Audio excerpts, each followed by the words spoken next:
Welcome to The Secrets of Success. By following the proven techniques of the guests who appear on this series, you'll learn that even successful people run into detours and failures, and how you can apply their success techniques to change your life. You're now listening to the most unique show on radio, the show dedicated to making you a success. Can conflict be creative? We'll find out from our guest, Bill Sanders. Bill, thanks for being with us today. My pleasure, Bill. Bill, you've written a book called Creative Conflict. So that leads right into our introduction. We look at the negotiating process as something that's been going on since the cavemen, I guess, over an animal skin or a dead rabbit or something. Has it really changed any over the past 25, 50, or 100 years? Yeah, it's funny you should say that. I frequently talk about the first negotiation being two cavemen trading a rock for a stick. There we go. But yeah, it has been going on forever. And basically, the answer is no, it hasn't changed. But what has changed is the nature of transactions and the nature of business in general has gotten much more complicated. Business agreements are now much more complicated than they ever were in the past. And because of that, people need to look at a more sophisticated approach to negotiating. That doesn't mean more complicated. It just means they have to look at negotiating sometimes in a more strategic way rather than just a transactional way. And just for our audience as they're listening to the show, this isn't just for the big shots sitting, working with General Motors or IBM or any of the major companies. This, and we know from your book, you bring it down to anecdotes and incidents involving individual people like us, how we can save or make a ton of money just by listening to your principles, following your instructions, and maybe just being awake to what's going on around us. Yes, negotiation really is, it's the act of making agreements, agreement making. And we all make agreements many times a day, sometimes over multi-million-dollar deals, sometimes very small things with no money involved, but the agreement that you make affects the quality of your relationship and the quality of your life. So it pays to be good at making agreements that work for you and work for the people around you. If you make better agreements, you make your life easier, better, and that of the lives of the people around you as well. Sounds like a commercial. Better agreements make a better life. That's another title. You might want to jot that down for the next book. Yeah, I hope there's no sequel. Writing a book is hard work. I was going to say that. Now, Bill, we've heard some common terms, and usually when we're talking about negotiation, we hear win-lose or win-win. And somehow win-win seems friendly and good and kumbaya and let's hold hands. Are those where we are, or is there a new class today? Yeah, I'd say there's, it's an agreement making that's softer and gentler where both sides are happy with the agreement they get. The other way to look at it is that the process of agreement making can go beyond just both being satisfied with the deal to reshaping the deal in a better, in a bigger way, in a way that adds new value so that both sides actually do come out better. Now, I guess we look at some people, and I'm going to tell you that while I was in the business legal world, I don't think I was a good negotiator at all. And some days you might think, wow, I put one over on them. And I think in reality, the other man or woman really put one over on me and just said, let him think he won and he'll be happy, which I was. And then maybe 2 years later said, hey, I got taken on that deal. Are some people just plain old better than others at this naturally? Absolutely. I mean, the easy way to look at it, or the best example are, here in the United States, we don't negotiate, in say a dollar and cents way over everything that we do, where that's not the case for people who live in other countries. If you go to the bazaar, the market in Mexico, you'll negotiate over the price of 2 tomatoes. You don't do that in the supermarket. People in India negotiate over everything.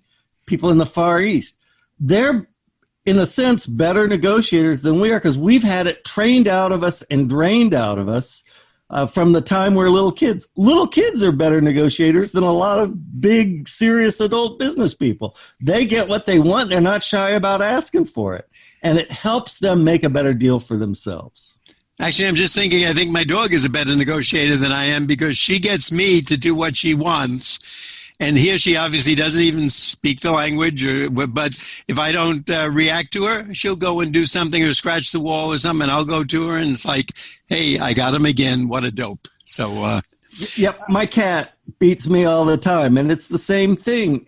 I think it's not only part of human nature, it's part of animal nature to be able to negotiate. But there are a lot of societal influences that drain this away from us. Go along to get along, be pleasant, be agreeable, don't make waves, be a team player. And yeah, all of that is great and it has its place and it's a serious, big place. But you still kind of have to protect your own interest and stand up for yourselves. And sometimes, that has to take precedence.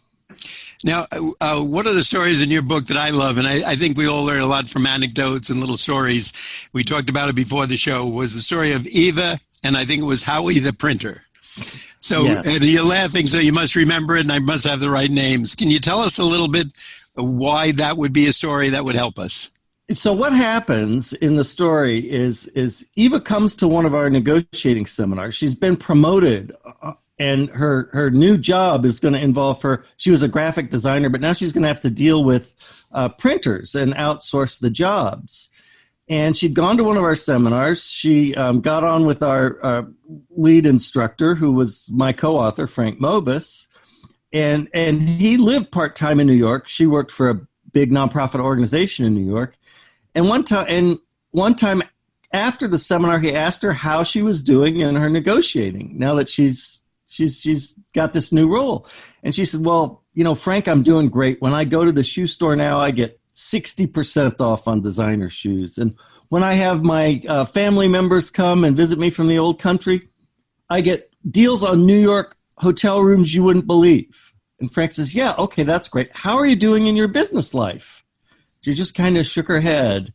And Frank said, well, come on, what's going on? Eva, give me an example. And she said, well, I've got a job that I'm trying to send out to a printer now. And Frank says, okay, good. Well, how are you going to handle it? She says, well, I'm going to give it to our favorite resource, a gentleman named Howie, who always does great work for us and gives us great prices. And Frank says, well, wait a minute. If you always give it to Howie, how do you know he gives you great prices? Why don't you do this? Tell him you've got this competitive bid policy. You've got to check with a couple of sources and ask a couple of other printers. Now, Howie wanted $1,800 for this first job. And Frank encouraged her to go out to a couple other printers. She does, and they all had lower prices. One as low as $1,200. And Frank said, well, why don't you go back to Howie and tell him what some of the other people were willing to do it for? She said, oh, I couldn't do that. Howie is our favorite printer, and he's always good and helps us out whenever we need him. Says, just tell Howie what these other competitors said. I'll bet you he gives you a lower price. If he doesn't, tell him you want at least $100 off before you can give him the work. And if he doesn't do that, I'll give you the $100 out of my own pocket. So she goes back to Howie, and then she calls up Frank and said, you know what? I told him what the other people offered, and he thought about it for a second, and he said, $1,200? Yeah, I can do that. Now, after this great success, Frank thought she'd learned her lesson and would treat Howie sort of in the same way whenever this sort of thing came up. A few weeks later, he met her in a restaurant in New York, and she was very proud of the big annual report that they just had printed. Multi-page, glossy, 4-color, fancy piece. And Frank said, wow, this must have cost a fortune. How did you handle the deal? How'd you negotiate the deal with Howie? And Eva said, well, I didn't really. I just gave him the job. And Frank said, Eva, why didn't you negotiate this with Howie like we've done in the past? And Eva said, well, Frank, you weren't there to make me do it this time. and the story is that it's just so easy for us to avoid offending people, avoid conflict. And even though we know what we're supposed to do, we don't mentally prepare ourselves to do it. And that's sort of the point of the story. And I think that's one of the wonderful things today, Bill, we talked about. By having you here, you're in effect giving us permission and saying, try it. Right off the bat, she saved $600, and maybe if she made a second or third attempt that time, it could have been even more. Then she kind of gave up. But she did it because she had a mentor, coach, manager, whatever you want to call your position with her, guiding her and telling her and watching. And wow, for a business, for any of us, if we could pick up $600 a week, especially the smaller the business, the more impressive those amounts are. Maybe to a big company, it doesn't matter, but to us, it does. No, to big companies, it does matter. Of course, it matters to small companies, but to big companies, if you're letting dollars leak out because you don't negotiate good deals, both with your suppliers, with your joint venture people, with your customers, you're losing margin. Margin is dripping out. And if your competitors are doing better, they're gaining margin. Well, that translates into marketing dollars, into R&D development, into quality control development. So if you're not doing the best negotiating job you can, you're becoming less competitive in the marketplace in general. Bill, right at this point in the show, I'd like our listeners to know that if you're just tuning in, you're listening to The Secrets of Success on the voice of Nassau Community College, 90.3 WHPC. I'm Bill Horan. Our guest today is Bill Sanders, author of Creative Conflict. And Bill, can you tell us where we can get this book, and is there a website where we can find out more information? Yes, certainly. You can get the book. It's not out yet, but it's due out June 15th. You can pre-order it on Amazon. Search for Creative Conflict, Mobus Sanders. The book has a subtitle called a Practical Guide for Business Negotiators. And it should be easy to find at Amazon. And if you go to our website, which is mobusinc.com, MOBUSINC, all one word, .com, you can see more information about the book and see links to it on Amazon as well. And for our audience to know, you mentioned the name Mobus. That's your co-author. His name is Frank Mobus, and he's one of the great names in negotiating. Am I correct? Yes. Frank Mobus has trained hundreds and thousands of people over the years. Bill, how about, I guess, what we might want to call positioning in a room? When we walk into a room, if we're said we want to negotiate, we know we're going to be talking to someone like the incident with Eva. Is there a place to stand that puts us in a power position? Is there a certain attitude, body language we should be aware of? Well, I don't think it makes sense to try and, falsely portray some kind of power positioning. People are very intuitive and they see what's going on. I think it's more appropriate to be questioning, be open, to push back on things you don't like or don't understand. Don't just accept things as given. So be questioning, be polite, of course. But don't accept everything they say as the gospel truth. So be willing to question and push back on things that you either don't understand or maybe don't agree with. Now, what's going to work for most of us? Is it good to come into the room and I look at you and let you know I'm the toughest son of a gun in the valley and I'm going to whip you all around this place? Or should I come in and say, wow, you're the most handsome negotiator I've ever been with and you look like movie star so-and-so and I bet you played for the Yankees and, really schmooze you up? I think you're better off with the second approach. Now, the funny thing about negotiating is everything sort of depends on who you're negotiating with. So if you draw somebody who's just very easy to negotiate with and very compliant, you'll have an easier time of it than if you deal with the first person you described who's trying to be real tough. But I'd say be yourself more than anything else. Be yourself. Just don't give in too quickly. The secret to negotiating is that there is this conflict in the process. I mean, after all, if you want something and I want something else, that's conflict. The secret to negotiating better agreements is to keep that conflict alive and active, to keep it going by not giving in too much, by proposing alternate solutions, by asking questions. And as the process goes on, new and better solutions have a chance to pop to the surface. And I guess it goes to without saying, but we all do make that mistake. We want to be nice and show people it's urgent. But if I go in and say I need this new car by this afternoon, I'm not going to get too many concessions, am I? I would think not. So yeah, you want to be careful about what you say. You want to try and collect more information than you give out.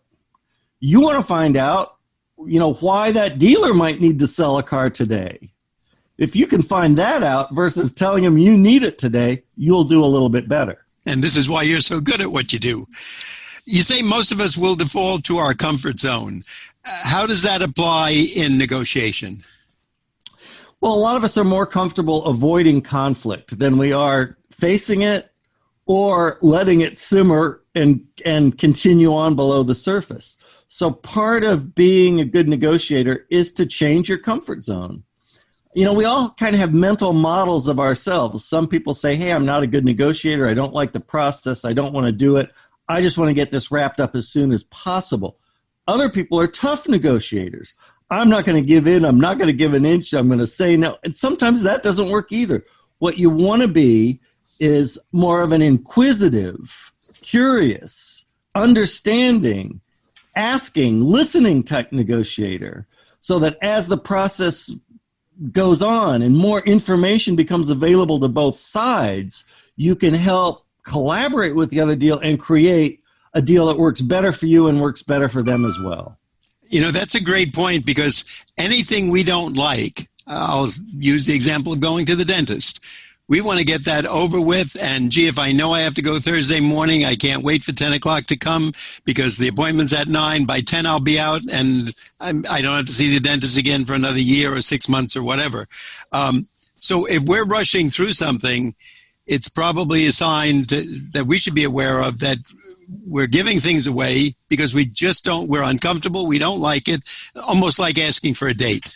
Exactly. And it also probably means that we sort of avoided the issue early on, so we didn't do a good job planning. And planning really pays off. But how do you plan? Well, you plan by getting a better understanding of what you want, of what assets you bring to the table, of what your needs are and additional needs are, and by formulating questions to help figure out where the other party stands on these issues as well. So if we intend to avoid it, we certainly don't take the time to plan for it either. I love your subheadings in the book, and tell us about avoiders and acceptors, and which one do we want to be if one of them? Yeah, we don't want to be avoiders or acceptors. we want to be negotiators. We want to be able to think like a negotiator, which is to say to yourself, look, there's a better agreement in here possible, better for me and maybe better for the other party as well. Avoiders, like you say, just want to get it over with as soon as possible. The deal they first come to is the deal they're happy to get, and the process is over with. That's acceptors. Avoiders might go out of their way to not be in negotiations, have somebody else do it or whatever. You don't want to be either. You want to learn to deal with the process, to cope with the process, to accept it. And a lot of people who become really good negotiators really enjoy it. In fact, there's a saying in the Middle East where two negotiators might hammer things out, make a very difficult agreement, and afterwards they say, well, we're finally done, but this is great. It gives us the basis for the next negotiation. So and that's a great point. To it. That's a great point that you make right there. Bill, before we go further, again, I want our audience to know, if you're saying to yourself, Bill is talking to me and I'm not a great negotiator, but I could be or I'd like to be, you're listening to The Secrets of Success on the voice of Nassau Community College, 90.3 WHPC. I'm Bill Horan, but the important person is Bill Sanders. He's the author of Creative Conflict, a practical guide for business negotiations. Bill, can you tell us the website and where we can get the book? Yeah, mobusinc.com, MOBUSINC.com. goes to our website. There's information on the book there. And also some of the other things that we offer. We have a blog site. We offer a negotiating tip of the month. People can sign up for that. They don't see a way to immediately sign up. Is it okay if I give them my personal email address, Bill? You might meet some lovely ladies, but that's okay. Not my personal email address, my business email address, which is B Sanders, like Bernie Sanders, say at mobisinc.com. I invite people to send me email, and you can find the book at Amazon or all your usual sources. The ISB number is on the website as well. And I'll tell our audience you're a really nice guy, so if they want to email you, I'm sure they'll have a fun conversation and learn a lot. Bill, you have a story in your book. You talk about, I guess, a little experiment you did with people about asking them to go out and actually do a practice negotiation. And I think it was a quarter or a half of them, how the results came out. Can you tell our audience? Well, we have lots of funny stories about that. And I'll tell you a couple if you don't mind. But we in a 2-day seminar program, between days, after we wrapped up the first day, we would ask people to go out and negotiate something. We would give it to them as a homework assignment. Go out and negotiate something. And most people would not do it. Well, I wouldn't say most people, but maybe 50%, 30% just would not do it. And it could be something as simple as, asking for a free newspaper at the hotel desk or give me the happy hour price on the drinks at the restaurant section.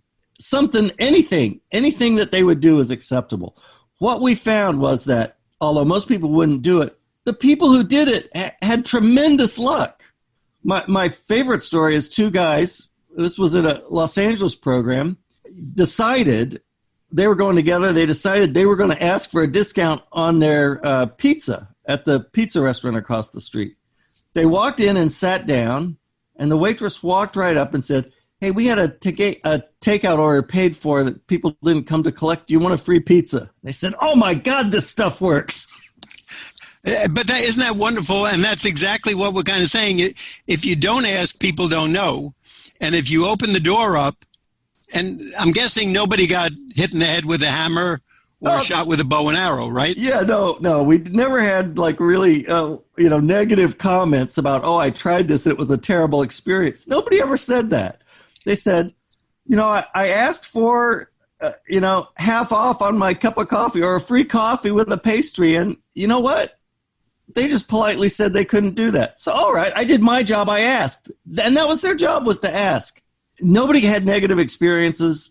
People who tried it, some got surprising results. And I think a lot of times, I'm just thinking what I'm learning from you, that we may be asking another person who doesn't like conflict. So if they know the coffee is almost free anyway, so if I'm buying a bun with it and they look at me and say, he's a nice person or a young person or an old person or a veteran or something, they'll justify it and say, there you go, have a free cup of coffee on us. And not that it costs a fortune, but I feel great because now I'm cool like you. I'm a real good negotiator and I've learned from you.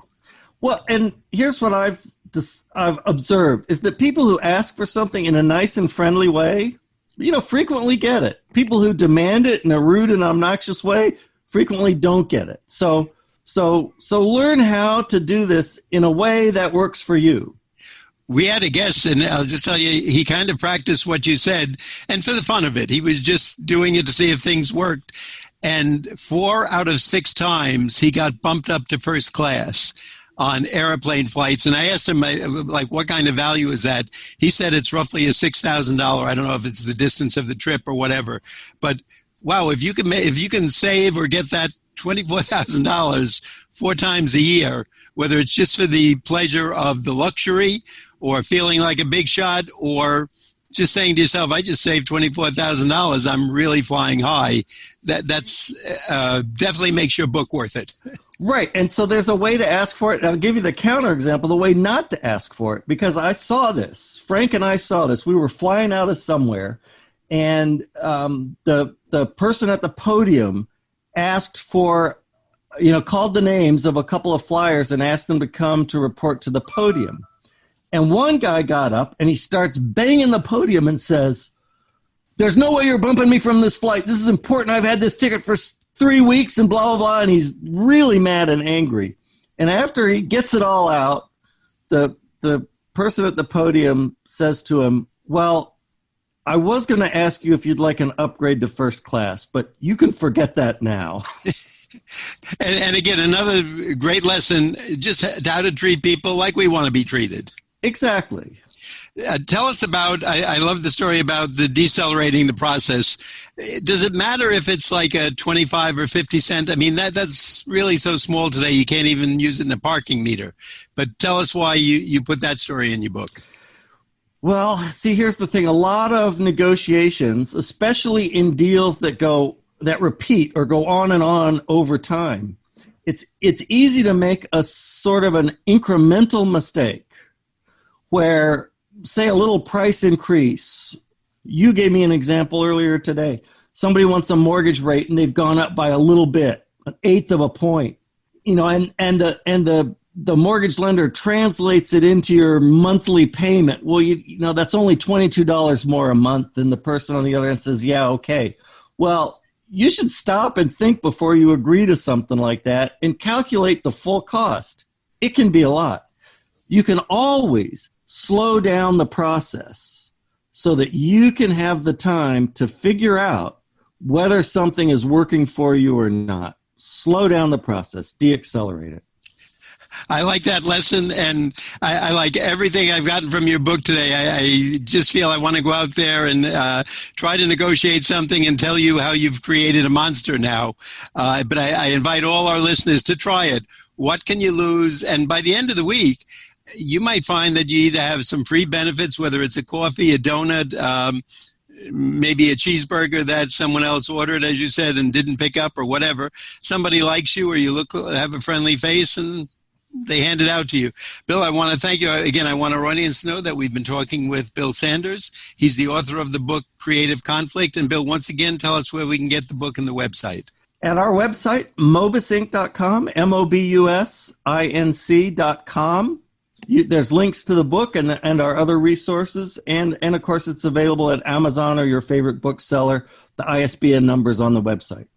Bill, thank you so much for being with us today, making us better negotiators and letting us have a little fun and perhaps enjoying the next negotiation in a zone of comfort rather than a zone of fear.